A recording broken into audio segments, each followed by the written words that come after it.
It started like any other day on campus. Sun was shining over the university grounds. Students rushed across the quad with backpacks slung over their shoulders, and laughter echoed from open windows of dorm rooms. Life in college moved fast. Early morning classes, late-night study sessions, weekend plans. For roommates, Emily and Sarah, their dorm room was more than just a shared space. It was a second home. They had bonded quickly in their freshman year and had been nearly inseparable ever since. Emily was the more outgoing of the two, always the first to sign up for clubs, events, or weekend road trips. Sarah, on the other hand, was quieter, with a love for reading and photography. Together, they balanced each other perfectly. It was the fall semester of their junior year when things started to feel off. Friends noticed Emily wasn't as talkative during group study sessions. Sarah skipped her usual coffee meets. But in college, where everyone is juggling multiple responsibilities, strange behavior can be easy to brush off. Maybe they were just overwhelmed with coursework. Maybe they were tired. Maybe it was nothing. Until one day, they were gone. It wasn't immediate panic. People thought they had gone home for the weekend or taken a spontaneous trip. When they didn't return and no one could reach them, concerns grew. Their dorm room remained untouched. Their phones rang unanswered. Their belongings were still in place, laptops on the desk, jackets hanging by the door, and even half-finished coffee cups on the nightstand. It was like they had vanished into thin air. Campus security launched a search. Flyers went up around the school and on social media. Police got involved. The families of both girls made tearful pleas on local news stations, hoping someone might come forward with information. But no solid leads ever emerged. No witnesses, no signs of struggle. No notes, just silence. Over time, the buzz faded. The news cycle moved on. And the posters on bulletin boards curled and faded in the sun. The case turned cold. 6 years passed. The dorm room they once shared had new occupants.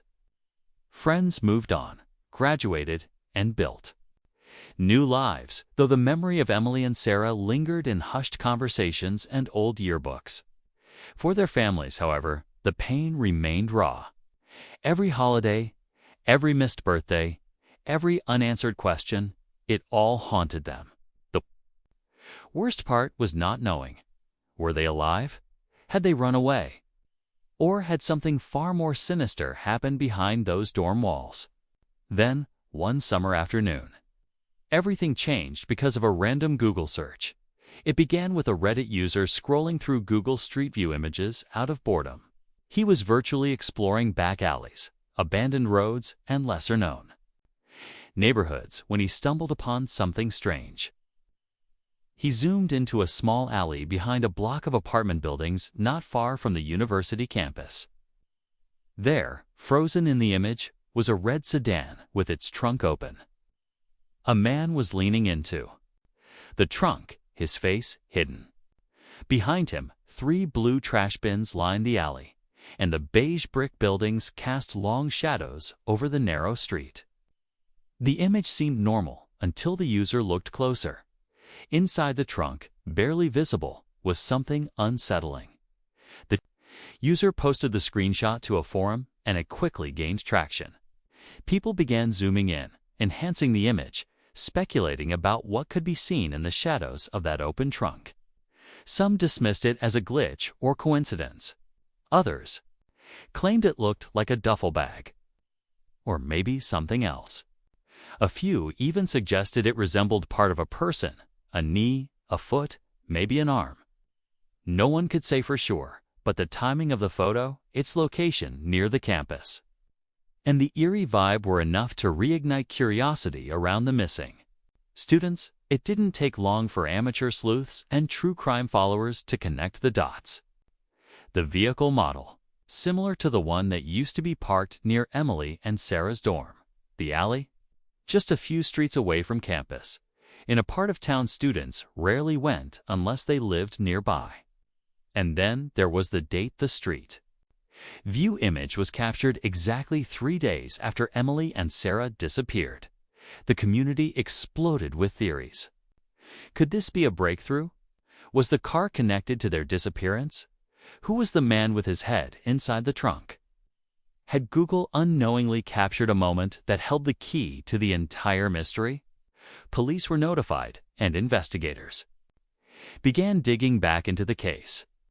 The image was saved, analyzed, enhanced with new technology. Though it didn't provide a full face or a license plate, it reopened doors that had long been shut. The families of the girls, still waiting for answers, found themselves pulled back into a whirlwind of media attention, hope, and fear. And just like that, the story was back in the spotlight thanks to a grainy Street View snapshot. But what happens next?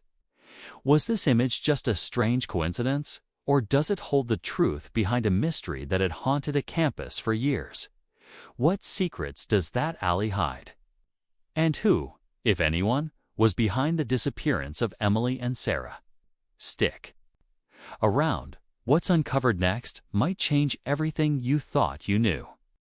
Before Emily and Sarah vanished, nothing about their lives suggested something terrible was about to happen. They were well-liked, active on campus, and shared a close bond that many envied. Emily was majoring in journalism and had dreams of working for a big media outlet one day. She was curious, always asking questions, always digging for stories, even small ones like cafeteria rumors or odd things happening around campus. Sarah, on the other hand, studied environmental science. She spent most of her free time either in the campus garden or taking long walks with her camera, capturing quiet moments and hidden corners that most people missed. They were both bright and full of plans, the kind of girls who would never just walk away from everything. In the weeks before they disappeared, a few strange things were noted, things that didn't seem important at the time. A classmate of Sarah's said she started skipping labs without explanation.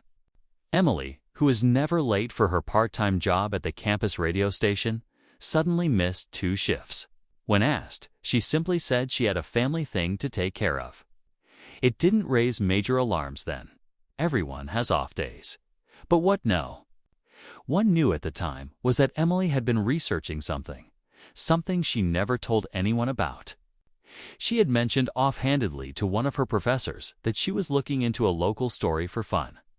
Something about a string of petty crimes near campus that the police never seemed to take seriously. Vandalized bikes, stolen electronics. A few students who reported hearing strange sounds at night. It didn't sound like much, but Emily said she felt like something was being overlooked. There was also an email Emily had sent to Sarah just 2 nights before they vanished. It simply read, "I found something. Let's talk when you get back." No one knows what it referred to. That email would later become one of the most important clues in the investigation. The night they disappeared, both girls were last seen in their dorm building. Security footage captured them entering together just after 8 p.m. They waved, too. A fellow student down the hall and closed the door behind them. That was the last confirmed sighting. The footage from the hallway never showed them leaving. But the most unsettling detail was that no one heard anything strange. No shouting. No signs of a struggle. Just quiet. When police searched the room the next day, everything looked normal. The beds were made. Their laptops were still on the desk. A half-written assignment was open on Sarah's screen. There were no signs of forced entry. Their phones were missing, which initially led investigators to believe they may have left voluntarily. But none of their wallets, IDs, or even favorite clothing were taken. It just didn't make sense. Rumors quickly spread across campus. Some students believed the girls had run away. Others feared something darker. One student swore he saw them getting into a car late that night, but the cameras outside the building didn't support his claim. Another said she remembered Emily acting strangely a few days before, asking odd questions about building maintenance and whether the dorms had old tunnels underneath them. A bizarre question that no one could really explain. When the Google Street View image surfaced years later, all of these details came rushing back. The alley, now burned into the minds of everyone following the case, seemed too close for comfort. It was just 3 blocks from their dorm. The red car, the man with his head buried in the trunk, it stirred something in the public imagination. People began digging through old posts, old news clippings, anything they could find. Some internet users even tried matching the man's clothing to anyone connected to the university, including maintenance workers, local staff, or even past suspects. But the most eerie connection came from a Reddit thread where someone claimed that alley had long been used by students as a shortcut. Late at night, it offered a quick way to the back entrance of the student housing area. Several students said they'd walked through it dozens of times, always feeling a little on edge. But chalking it up to poor lighting or isolation? No one had ever reported anything serious happening there. Until now. Emily's family, still clinging to the hope of finding answers, spoke out again. Her mother mentioned a journal Emily kept, one that had been returned to the family after the investigation died down. Most of it was filled with harmless notes, to-do lists, and class reminders. But in the back pages, there were fragments, handwritten words that hinted at something deeper. Not just a rumor. Why is no one looking closer? Someone's lying, and one phrase underlined twice. Aurora Alley. The very name of the alley in the Street View image. When Sarah's parents heard about the new findings, they were more cautious. They'd learned over the years to protect themselves from false hope. Too many leads had led nowhere. Too many promises had ended in heartbreak. But even they admitted the image was disturbing. Sarah's father said quietly in an interview, "Even if it's not them, someone needs to know what happened in that alley." Online, the theories exploded. Some users began mapping out all the points of interest near the alley. Old abandoned buildings. A small storage unit company that had closed down around the time of the girl's disappearance. A delivery route that passed through the same area every night. People speculated about the man in the trunk. Was he disposing of something? Hiding something? Could he have been part of a larger operation? The original Google image was eventually removed after authorities got involved. But by then, thousands had already saved it, analyzed it, dissected every pixel. People began comparing it to images from other years, checking if the same car appeared again or if anything else strange could be seen. A few even claimed to find odd shapes in nearby windows or figures hiding in the shadows. Most of it was likely just imagination. But the fear felt real.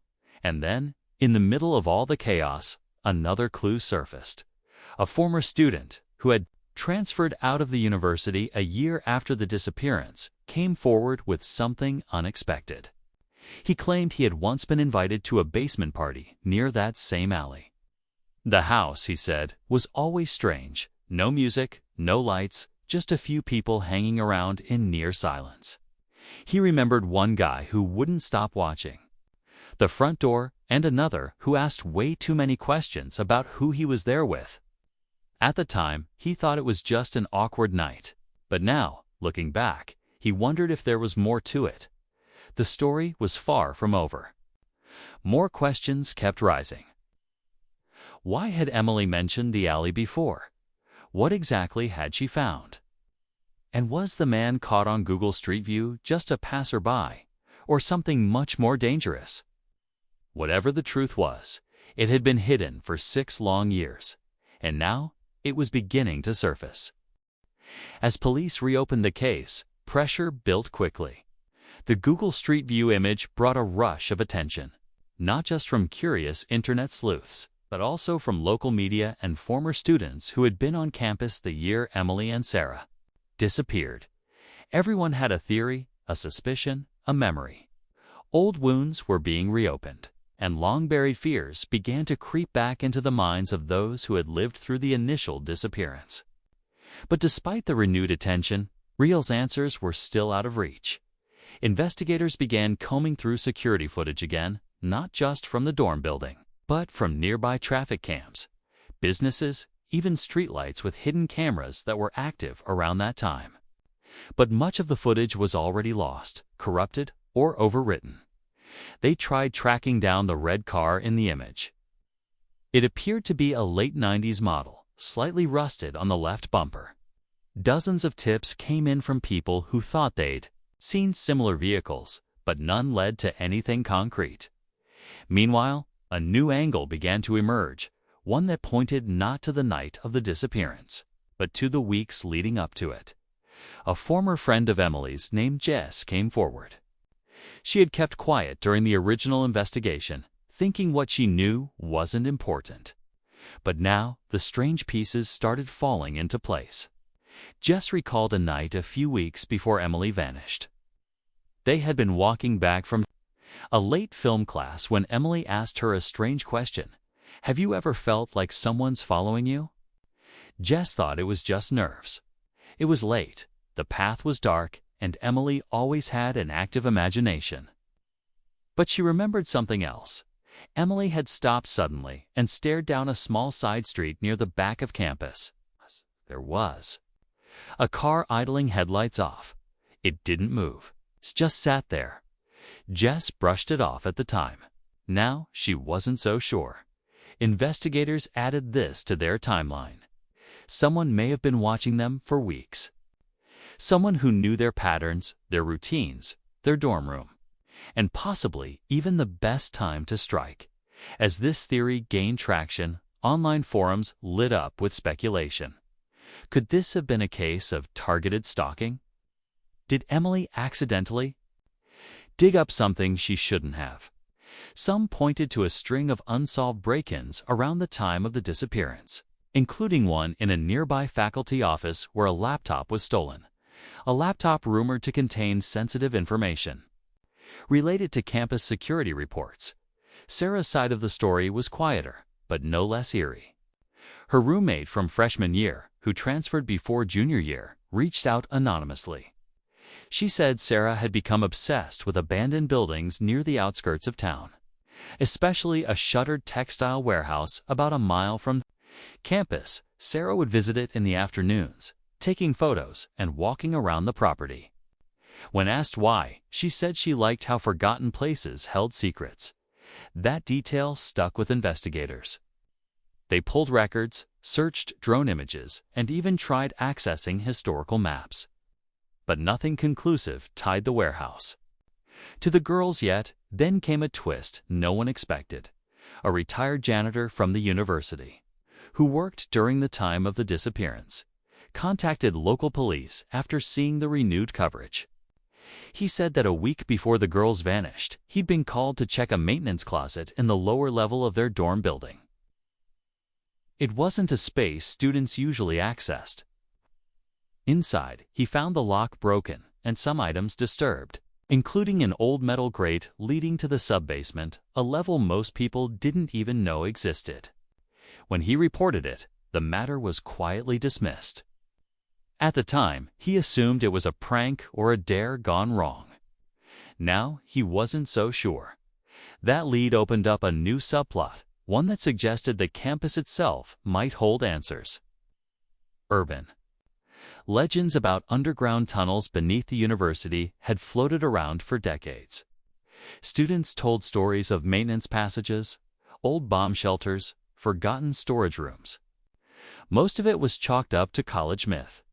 But what if there was some truth to it? And what if Emily had found something down there, something she wasn't supposed to see? As this theory developed, local authorities coordinated with the university to explore restricted sections of the campus. Cadaver dogs were brought in. Ground-penetrating radar was used. But the deeper they looked, the stranger things got. Some sections of the sublevels were sealed off completely. Others were mapped incorrectly, as if parts of the building had been altered without official documentation. And then there were rumors about a student club, one that had supposedly disbanded years ago, that used to meet in off-campus locations. including abandoned properties and old photos surfaced online, showing a group of students at a candlelit gathering in a basement room. The year was 2016, just 1 year before Emily and Sarah vanished. In the background, barely visible, was a red sedan parked outside through a small window. The deeper the story dug, the more questions emerged. Was there someone or something operating beneath the surface of campus life? Was there a pattern no one had noticed? And were there others who had gone missing but never connected to this case? Friends of the girls, now adults with lives and families of their own, began speaking up. Some shared old text messages, vague warnings Emily had sent about not trusting certain people. Others mentioned strange conversations Sarah had had about wanting to leave campus entirely. One student even claimed she once heard crying coming from the laundry room late at night, and when she opened the door, no one was there. The more people remembered, the clearer it became that something had been wrong all along. And yet, no solid proof. No final piece of the puzzle. Just fragments. The Google Street View image remained at the center of everything. Analysts tried to clean it up, sharpen the shadows, identify even the smallest clue. Some believed they spotted initials on a jacket. Others were convinced there was something under the tarp in the trunk. The man's posture, his body language sparked endless theories. Was he panicking, cleaning up, loading something heavy? Every detail was studied and restudied, but still no face, no plate, no name. The story had grown far beyond a missing persons case. It had become a mystery woven into the lives of everyone who once walked those campus halls. And even now, as more clues surfaced, the core conflict remained unsolved. What really happened to Emily and Sarah? And why is it that even 6 years later, the answers remain buried just out of reach? As the story built momentum, the pressure to find answers pushed everyone deeper into the tangled mystery. The community surrounding the university was split between curiosity and fear. People who once shrugged off the disappearance as a cold case were now watching every new detail unfold. Something had shifted. The pieces were starting to come together, but not in a way anyone expected. It felt like whatever had happened to Emily and Sarah wasn't just a random tragedy. It was something calculated, something hidden. The old textile warehouse that Sarah had been so drawn to became a focus of the investigation. Police finally secured permission to search the entire structure. Most of the interior was empty, rusted machinery, broken windows, piles of debris. But one section of the building stood out. Behind a stack of sealed crates, officers discovered a bricked-up doorway. The bricks were newer than the rest of the structure, as if they had been added in a hurry. With a camera crew waiting outside, the team knocked down the wall. Behind it was a narrow corridor leading to a locked steel door. And behind that, darkness inside. The air was heavy. The lights from their flashlights flickered off walls covered in old graffiti and strange symbols. At the far end of the room, something caught their eye. A rusted folding chair, a frayed rope, and something that looked like a journal, half buried in dust. It was damp, and the pages were smeared. But one name was still visible: Emily. The journal was rushed to a lab for preservation. Specialists worked through the damaged pages and began recovering fragments. Most were hard to read, incomplete sentences, lists, strange numbers, but one passage stood out. It said, "We followed the wrong lead." It wasn't just thefts. They were watching us, every step, even here. It sent chills down everyone's spine. Who was watching them? And what did they mean by even here? At the same time, digital analysts made a breakthrough. A new version of the Street View software had updated, revealing slight improvements in image resolution. Someone took a fresh look at the infamous alley image. This time, they noticed something they hadn't before. Reflected in the back window of the red car was a faint outline, a second figure. It looked like someone standing a few feet behind the car, possibly watching. The person wasn't interacting with the man at the trunk. They were just there, waiting. This detail changed everything. It meant that the man seen in the image might not have been acting alone. And if that was true, then maybe there was a larger group involved, something coordinated, something premeditated. It would explain how two girls could disappear without a sound, without a trace, and how no one saw anything despite all the cameras. And foot traffic near the dorm, the lead detective on the case called an emergency press conference. He didn't give much away, just enough to confirm that the case had officially reopened and that new evidence was under review. But what really grabbed attention was his final statement. He said, "We believe others may have known what happened," and remained silent. That silence is being broken. The public responded instantly. Former students, professors, even local business owners came forward with anything they could remember. One tip came from a delivery driver who worked near the alley in question.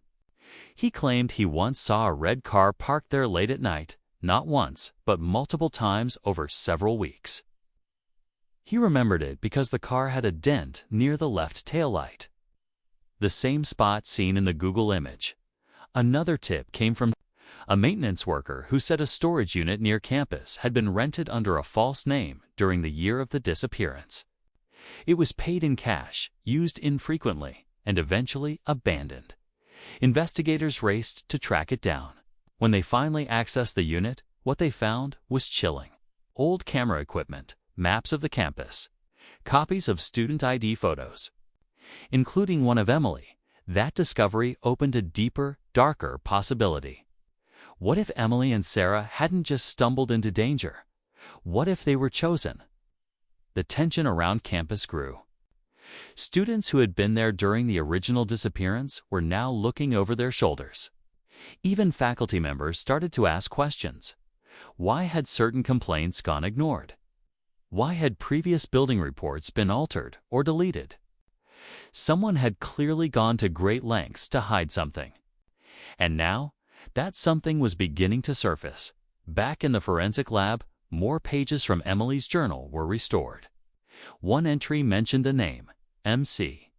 Investigators cross-referenced every known person tied to the university. Dozens of names matched those initials. But one stood out, a former professor of psychology who had quietly resigned the semester after the girls disappeared. He had never been considered a suspect. He left for what was officially labeled personal reasons. But his resignation had come just days after the original investigation turned cold. The team dug deeper. His office records were mostly empty. His work laptop had been wiped. But one document survived, a course schedule with handwritten notes. Next to Emily's name was a star, and next to Sarah's, an arrow pointing to a date. The same week they disappeared. Suddenly, the investigation was no longer just about tracking a car or following a digital clue.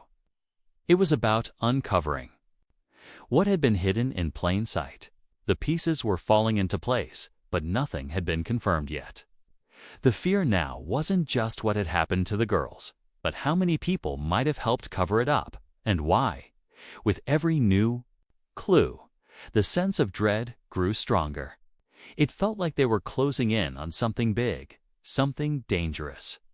Whatever happened that night wasn't random, and whoever was behind it had taken steps to erase their tracks, manipulate records, and leave just enough silence to bury the truth. But the silence was finally cracking, and as the pieces gathered, a journal page, a shadow in a reflection. A red car in a forgotten alley, the story reached its most dangerous point yet. The truth was close, but so was the one who had worked so hard to keep it buried. Just when it felt like the truth was finally within reach, something unexpected happened, something that no one saw coming. Late one evening, a package arrived at the police station, addressed to the lead detective on the case. There was no return address, no postage stamp, Just a plain brown envelope left at the front desk by someone who didn't stick around long enough to be identified. Inside, there was a flash drive and a single printed note that read, "You missed something? Start at the end." The detective and his team immediately brought in a digital forensics expert to open the drive in a secure lab. What they found sent a chill through the room. It was a video file, low quality, shaky, and dark, taken from what looked like a body-mounted camera. The footage showed a narrow staircase, old and damp, leading deep underground. The camera moved cautiously, the person holding it breathing heavily. And then, as the camera turned a corner, it revealed something chilling. A room lined with newspaper clippings, student ID badges, and photos, dozens of them pinned to a corkboard. At the center of the board were two pictures, Emily and Sarah. The room appeared to be some kind of hidden space, not the basement of the warehouse that had already been searched, but somewhere else entirely. In the background of the footage, there was a sound, a soft metallic click, as if a door had closed, and then the video abruptly cut to black. No one could figure out who recorded it or when, but the discovery raised a terrifying possibility. Someone was still out there, watching and possibly trying to send a message. Was it a threat, a warning, or a cry for help? The detective team ran the metadata. The file had been created just 3 days earlier. That meant someone knew they were getting close and was either trying to redirect the investigation or finally force the truth into the open dots as the footage made its way to online platforms and true crime communities. Speculation exploded. Some users claimed to recognize parts of the underground space in the video, linking it to an old campus utility tunnel system that had been sealed off after a flooding incident years ago. A former facilities worker stepped forward, admitting that while most of the tunnels were officially closed, some parts could still be accessed through maintenance shafts hidden in the library basement and behind older campus buildings. This discovery shifted the entire investigation. Authorities worked quickly to get access, sending in search teams equipped with body cams and breathing masks. They found the tunnels long, winding, covered in mold and decay, and eventually, one of them led to a heavy door. The same kind seen in the video. They pried it open. Inside, the room was almost exactly as shown in the footage. The board, the clippings, the eerie sense that someone had been there, and recently. But what disturbed the team most wasn't what was on the walls. It was what they found on the floor, a small tape recorder still running. When they played it back, the voice was low, distorted, clearly altered. But the message was unmistakable. "You're looking in the wrong place." This was never about just them. Ask about the other three. The room fell silent. What other three? This second twist upended everything. Could there have been more victims? More disappearances that had been overlooked, forgotten, or covered up? The detective ordered a full case review of all missing students, not just from the year Emily and Sarah vanished, but spanning a full decade. Patterns began to emerge. Every few years, always around the same time, the start of fall semester, a student would vanish under strange or unclear circumstances. Some were classified as runaways. Others were never officially connected. But now, they couldn't be ignored. One name in particular stood out, a sophomore named Maya Tran, who went missing 3 years before Emily and Sarah. She had been listed as a dropout, having supposedly withdrawn from her classes without warning. Her file had been thin, almost like it had been closed too quickly. But when detectives visited her listed address, they found an elderly woman, Maya's grandmother, who said Maya never dropped out. She just never came home. Her room was still untouched. Inside, on her nightstand, was a notebook. Flipping through its pages, investigators found a name written repeatedly in the margins. E.S. At first, they thought it might have referred to Emily or Sarah. But then came a shocking realization. Those initials didn't match anyone from Maya's known social circle. They belonged to a staff member at the university, Eric Stanton, a former security consultant hired during a controversial campus safety audit. He had only worked for one semester. That semester aligned perfectly with the time Maya went missing. The police rushed to locate him, but it was already too late. His listed address led to an empty apartment. The landlord said he had left years ago, never returned for his belongings. But tucked behind a loose panel in the closet, investigators found something chilling: a stack of photographs and printed emails, all from different students. Some matched names on the board from the underground. Someone had been tracking them for years. The second plot twist wasn't just about a bigger pattern. It revealed a calculated operation, something organized, deeply buried and hidden, behind layers of forgotten names and administrative silence. Emily and Sarah hadn't been unlucky. They had gotten too close, too curious, too persistent. And now the team faced an even bigger question. How deep did this go? Who else knew? Who helped hide it? The stakes had never been higher. The truth was starting to crack through the surface, but what lay underneath was darker and more dangerous than anyone could have imagined. And with every new discovery, it became clear that someone or several someones had gone to great lengths to make sure the past stayed buried. But the past wasn't staying buried anymore. The final break in the case came from the last place anyone expected: an old storage locker facility just a few miles outside town. A janitor, cleaning out units after unpaid rent notices piled up, stumbled across a locker that had remained untouched for nearly 6 years. It had no identifying name, only a faded receipt and a lock that looked nearly rusted shut. When he pried it open, the smell hit first: stale air, dust, something else underneath it all. Then he saw the box, a large plastic bin sealed tightly with duct tape. Inside were folders, hard drives, maps, and a single red scarf. The scarf was instantly recognized by Emily's mother. She had given it to her daughter just weeks before she vanished. The contents of the bin were turned over to investigators immediately. Over the next several days, the files and drives were sorted, decrypted, and examined. What they discovered shocked everyone. Inside was a complete archive: images, video clips, transcripts of conversations, and notes. Someone had been watching.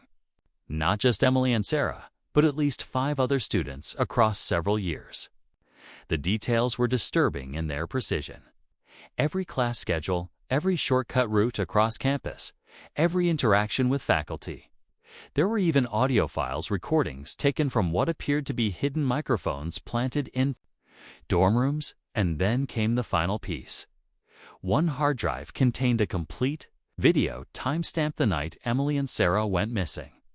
The footage showed them entering the dorm, just as the security camera footage had confirmed.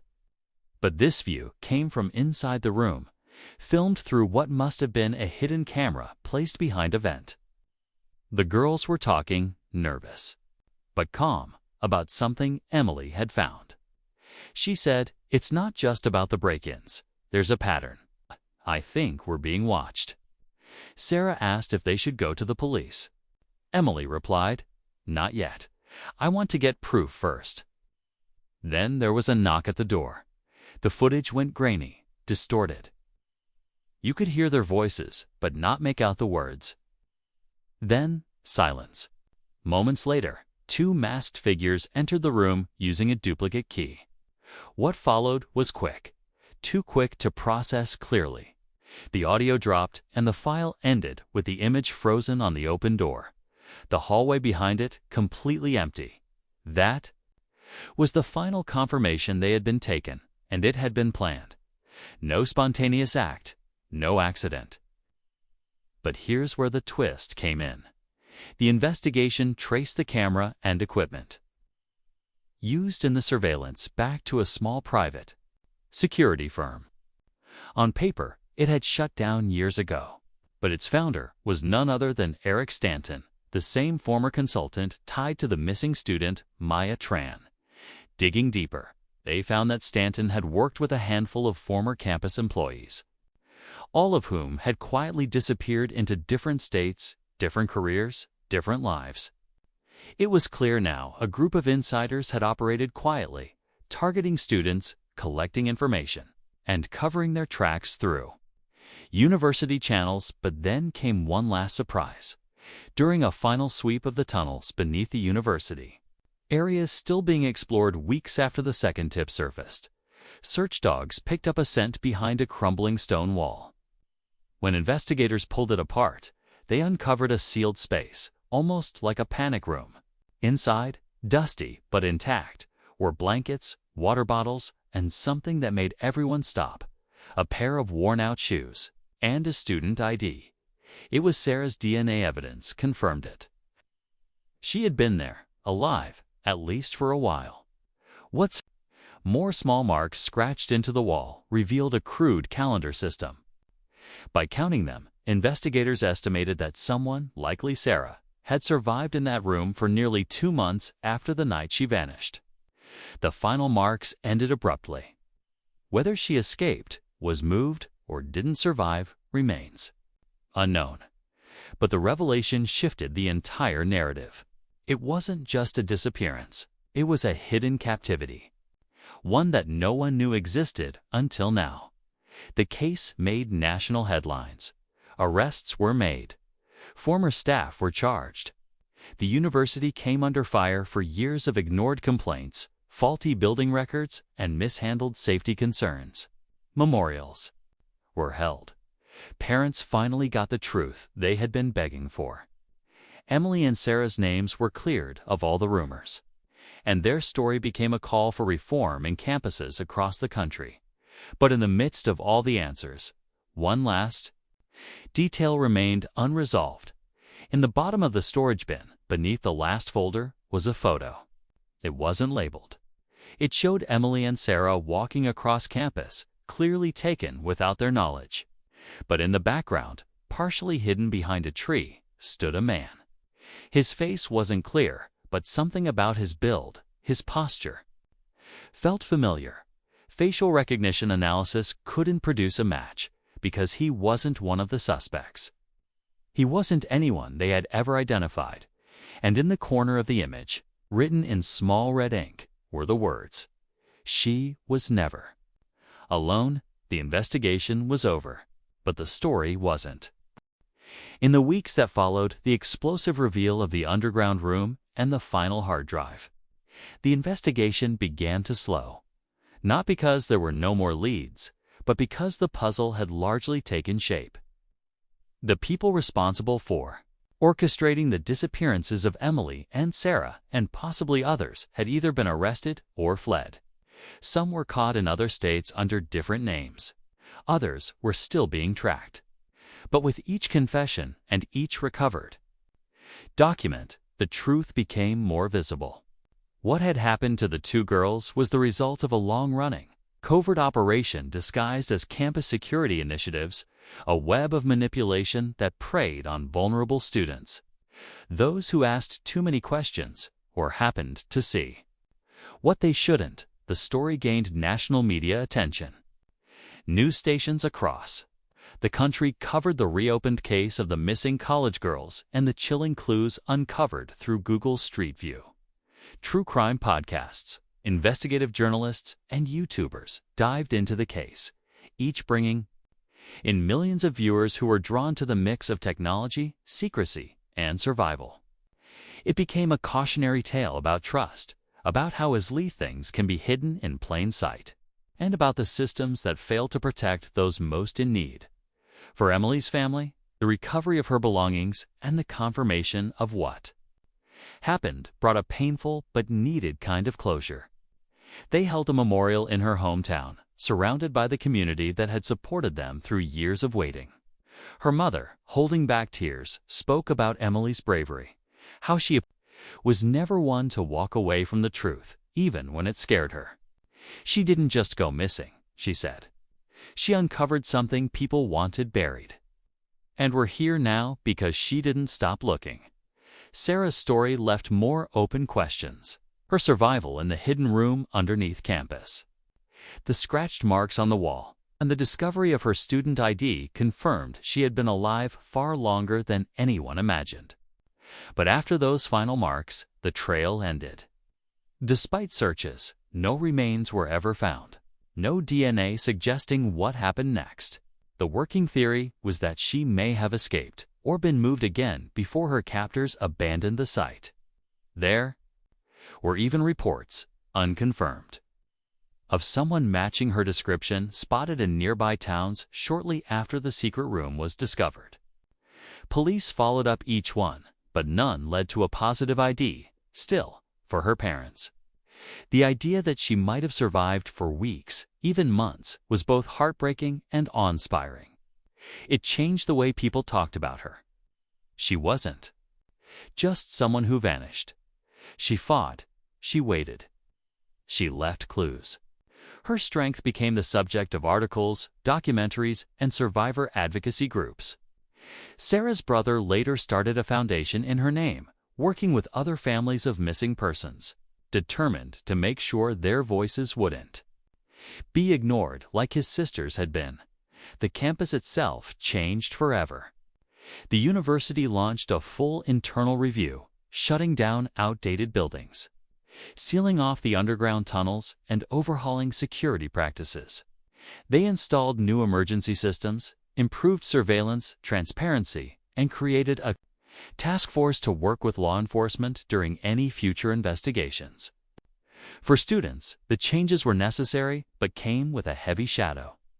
Orientation sessions now included a brief but solemn history of what happened in the fall semester of 2017, when two friends walked into their dorm room and never came out. But perhaps the most surprising outcome came from the last photo found in the bin, the one with the man in the background and the red ink note. She was never alone.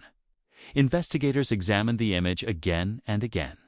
Facial recognition failed to match him with any known suspect, and no students or staff could confidently identify him. The theory that emerged was unsettling. He may not have been part of the group behind the kidnappings. He might have been following them for a different reason entirely, possibly someone who knew what was happening and had tried to intervene, or someone with his own motives who watched from the edges. His identity remained a mystery, but his presence added a final eerie note to an already chilling story. Some people believe he was trying to help. Others think he was part of a bigger network still yet to be uncovered. A few think he was a red herring, placed there to confuse investigators. Whatever the truth is, his image remains the last unexplained piece of the puzzle, the final thread still dangling in a story that had consumed so many lives. Google Street View, the tool that helped reignite this case, became symbolic in more ways than one. It was the frozen moment in time that captured a crime hiding in plain sight. It showed the world that even a simple image meant for navigation, for travel, for curiosity, could hold the key to something much darker. The alleyway, once ignored, now became known as the place that told a silent story louder than words ever could. In the end, what happened to Emily and Sarah wasn't just a mystery. It became a legacy, a wake-up call for universities, law enforcement, and online communities to never dismiss the quiet details, to never ignore that sense of something being off. The story of the two college students who vanished from their dorm, only to be partially rediscovered through Google Street View 6 years later, became part of the larger conversation about digital footprints, hidden networks, and the resilience of those left behind. And while not every question was answered, and not every piece of the puzzle perfectly aligned, the silence that once surrounded their disappearance was finally broken. Sometimes the truth doesn't come all at once. It arrives in fragments: a photo, a voice recording, a journal page, a Google image of a man at the trunk of a car. But even the smallest detail can hold the weight of everything that came before it. Emily and Sarah's story proved that, and now, years later, story continues to echo, not just through news headlines and YouTube documentaries, But through every missing poster given a second look, every forgotten case reopened, and every family reminded that answers can come from the most unexpected places, even from a street view.